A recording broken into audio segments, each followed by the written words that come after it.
The James Bond films of the early 60s not only propelled Sean Connery to international stardom, they gave rise to their own music genre, the Bond theme.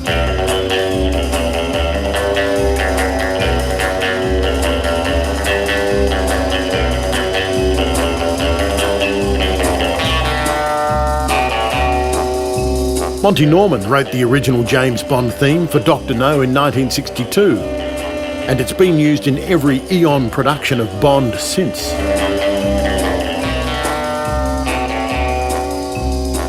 During the post-production, however, composer John Barry was called in to orchestrate the themes.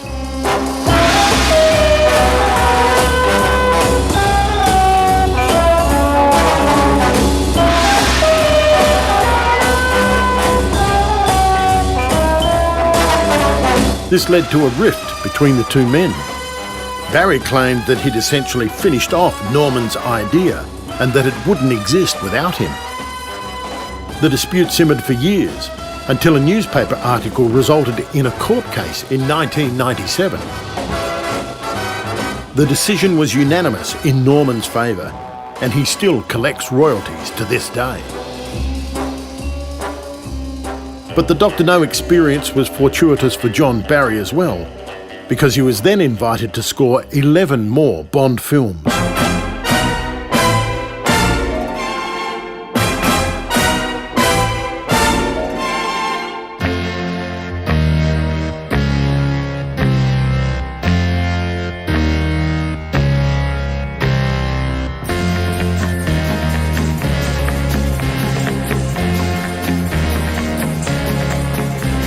The combination of Connery as Bond, supported by Barry's music, resulted in one of the most potent screen icons of the century. And a Bond theme conferred its own status on a singer by announcing that he or she had arrived.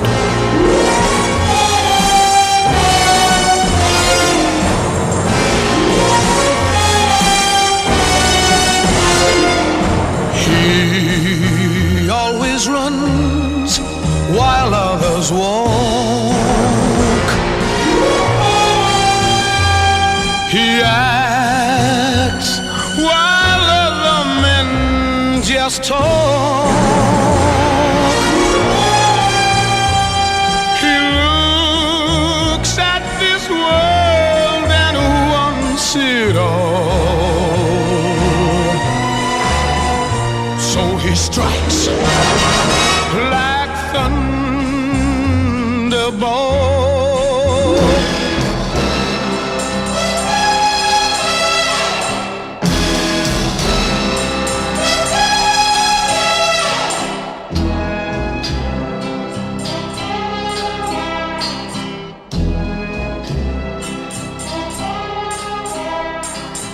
Goldfinger, he's the man with the Midas touch, a spider's touch.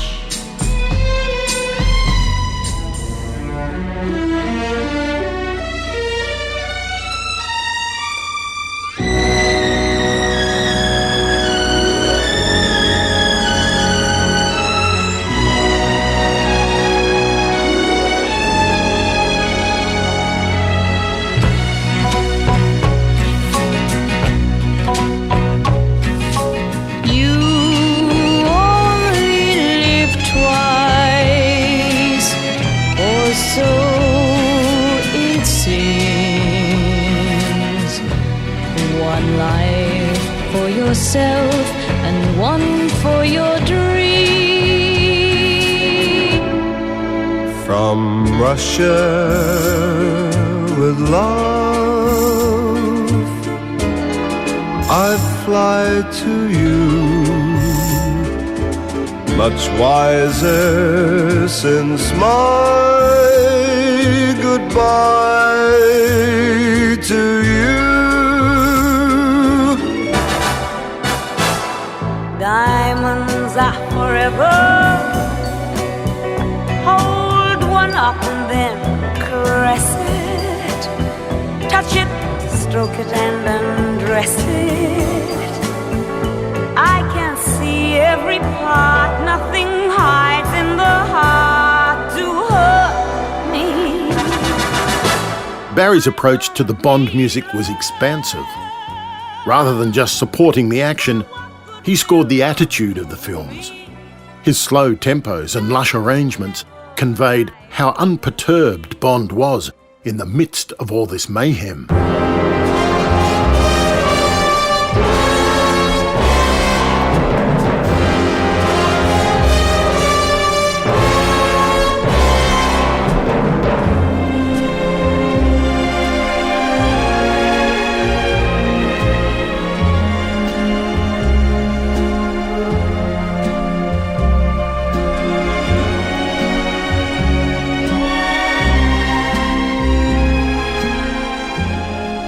Sean Connery played 007 in the first 5 Bond films and only reprised the role twice, once in the 70s and once in the 80s.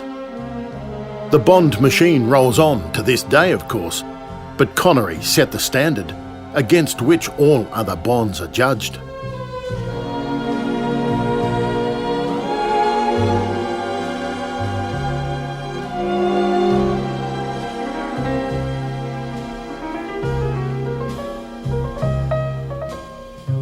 In 1965, he was travelling by boat from England to New York. He'd just completed Thunderball and was at the height of his fame as Bond. Also on board were a 20-year-old Carly Simon and her older sister Lucy, coming home from trying their luck in swinging London as the Simon sisters. Carly had a cheeky but well-crafted note sent to his cabin inviting him to pre-dinner drinks. Connery took them up on the offer and ended up escorting the 2 young women on deck for 3 days.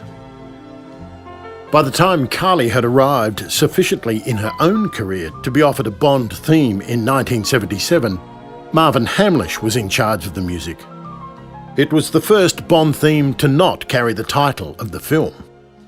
By that time, Roger Moore was the face of 007, but Carly Simon recalls, as she recorded Nobody Does It Better, she was thinking back to that voyage and to the incomparable Sean Connery.